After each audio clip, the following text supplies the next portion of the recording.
Well, hello YouTubers, it's Richard here, and this evening what I thought I'd do is run through some of the latest finds and talk to you about my latest record collection which I've come across, partly through the local charity shops and also some records which I've been given by a member of staff who's sadly her father passed away, and I've been through those and given away the ones that aren't really to my taste, but hang on to those which I find most interesting. The first one we're looking at is Jolson Sings Again, and this is Jolson with Morris Stoloff and his orchestra, and this is an interesting record. In fact, you can hear it playing in the background.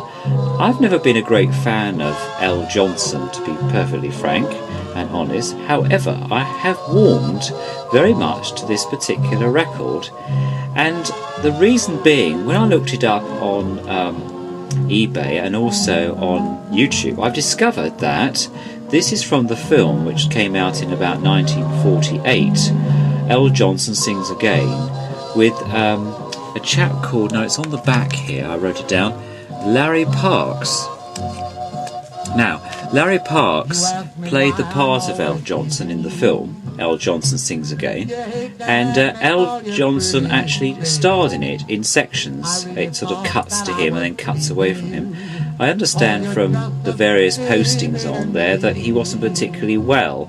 In fact, he was suffering with a heart condition, and that's probably why he didn't take part in the film. I don't know, some of you may know that, but this got some really nice numbers on here, and the orchestration is really good as well. I always imagined Jolson was always blacked up looking like a black man, but in fact he did actually do a lot of songs where he didn't black his face. This is Pretty Baby, you can hear in the background.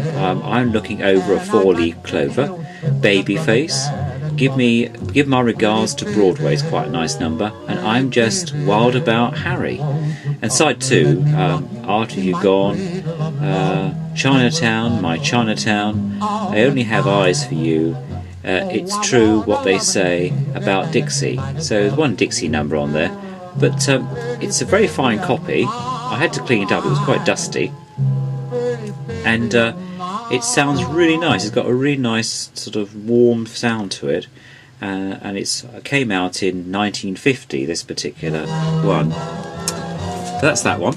The next one is Stanley Holloway. This is really funny. I know Stanley Holloway, this is The Famous Adventures of Old Sam, the Ramsbottoms.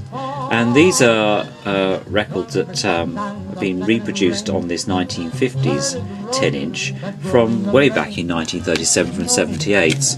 In fact, on the line notes there, it actually tells you down the bottom from 1934 to 1935.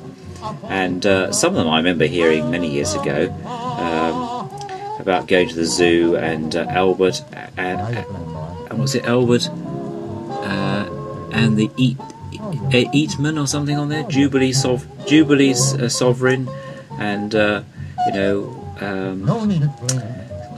Sam's Medical and all the rest of it. It's quite interesting what's on there. So it's on this Famous Adventures of Old Sam and the Ramsbottoms, but unfortunately, and this is quite common, there's a great big tear to the top of this album, and I've noticed that quite a few records of this come with this terrible damage, and the reason being is that people shove them back into a slot, and then the first record slices the top off the record cover, damaging it. So I've got to repair that with some special tape. I always put all my 10-inch in these rather nice, what they call glass plastic cases, just because they are quite valuable. In fact, all records that I have go into a plastic form at some stage. Anyway, that's that one.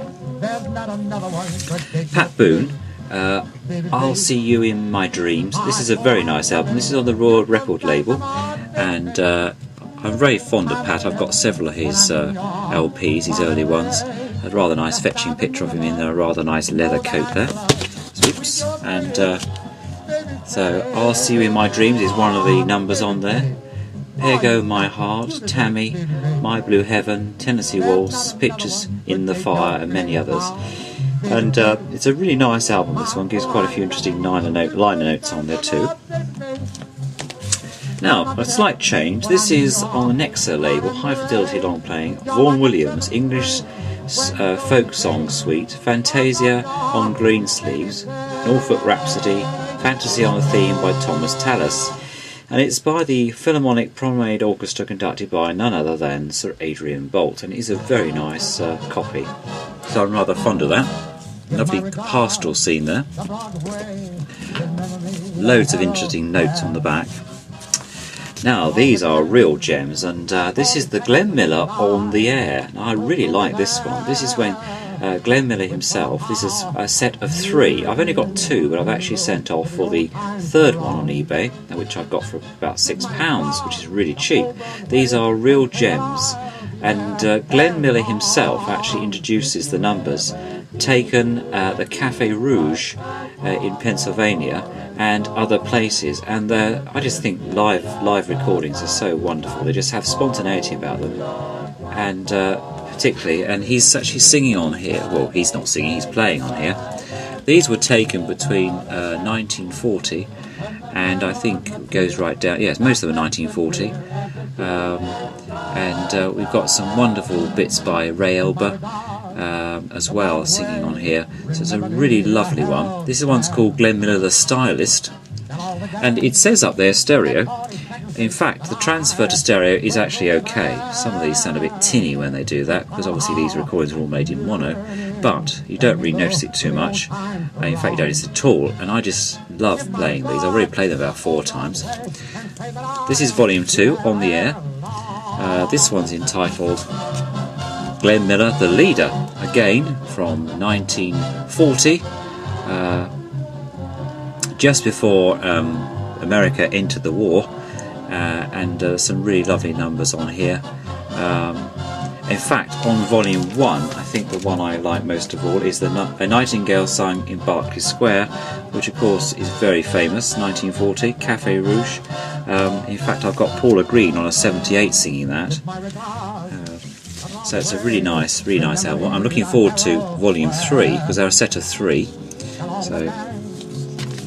Now, Vera Lynn, Dame Vera Lynn, as we all know her over here in the United Kingdom, who I've met on a few occasions. She's a patron of one of the organisations I know about, but I was never a real fan of her singing, I have to admit. I'd much rather have Anne Shelton, who had a more contralto type voice, but on this particular album I do like the fact that she's singing along with the armed forces.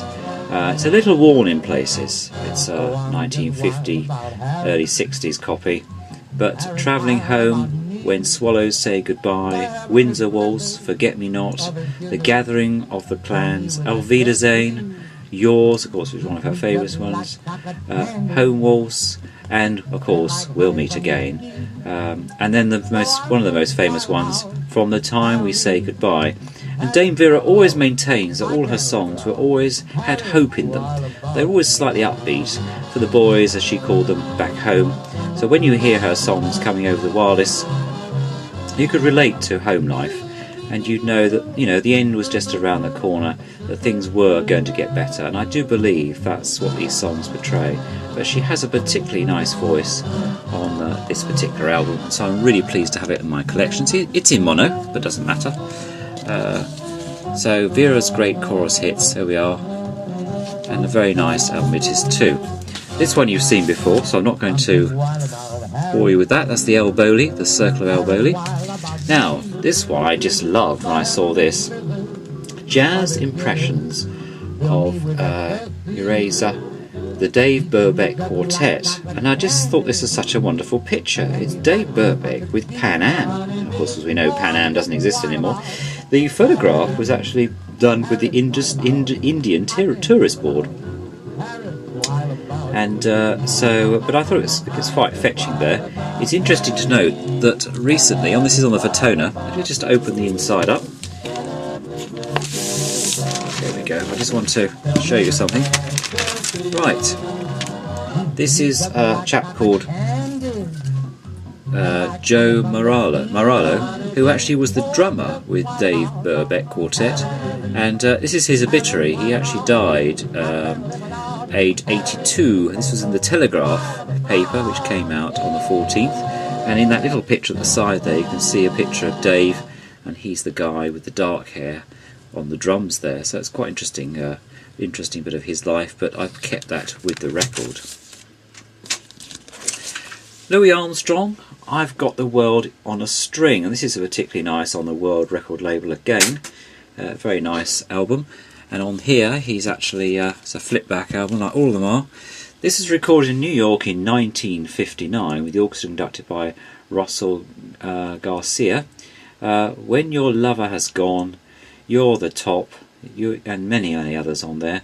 And it also gives you some lifelines there of Louis Armstrong. So in 1917, joined the Kid O'Reilly's band, played with Mississippi River Boats in 1918, and so on. And down to 1965, returns to Europe. So clearly he was still very much alive when this album was produced. But it is actually very nice. It says on there, on this LP, we hear the mature Armstrong looking back over half a century, not whopping around with the vocal cords, not piercing our eardrums as once he did, with his unique, coolly enjoying it and making people happy at the same time. Also unique high C's it mentions here at all, and I think that's very true. I think he has matured on this particular album, which I'm quite fond of. Okay, right, London trad scene, 1950s, the 50s, on the Treasury label, Ace of Clubs. Another nice one. They've got Harry Gold, Ken Collier, Chris Barber, Oleti Patterson, Alex Walsh, Mick McGowan, George Malley, who I love, I've got one of his albums, and Wally Fawkes and Sandy Brown. This is a particularly nice one actually, and again was amongst the collection that came from the Farrington collection, as I call it. Some really good numbers on here, and so that's a really nice one as well. Now, George Shearing, good old George, who recently died. This is a set of 2 that I got from the local hospice charity shop. And this is the George Shearing Quartet and Orchestra, White Satin. Classic George Shearing, if you like, George Shearing on Capitol. Very nice. And they've got lots of nice numbers on here. I particularly like the artwork on these, I think they're wonderful.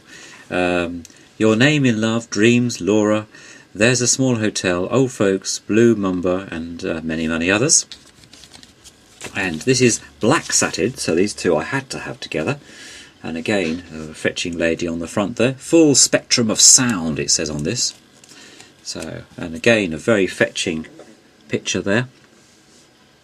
So we've got here The Folks Who Live on the Hill, If I Should Lose You, Starlight Souvenirs, What Is There to Say, Black Satin, even the number Black Satin, and lots of other. It's on Capitol Stereo. And this one itself is George Shearing Quartet, a lullaby of Birdland, which of course is one of his favourite. This is a double album on the Vogue label, and inside it's got a wonderful fetching picture of George himself, and it's a double album which I've played many times, and it's really nice if you like this type of jazz piano. And it's even got some very good line notes there, which actually say what when they were recorded from 1949 right the way up to 1951, and who was in the band with him. I rather like this picture because he's got his dog on this one. Nat King Cole, the piano style of Nat King Cole. Now, I always think of Nat King Cole more of a singer than a pianist, but I have to say, on this Capitol High Fidelity, which I think is a repressing looking at it closely, he does do a wonderful job. And there he is. Again, this drawing on the back just said it all for me.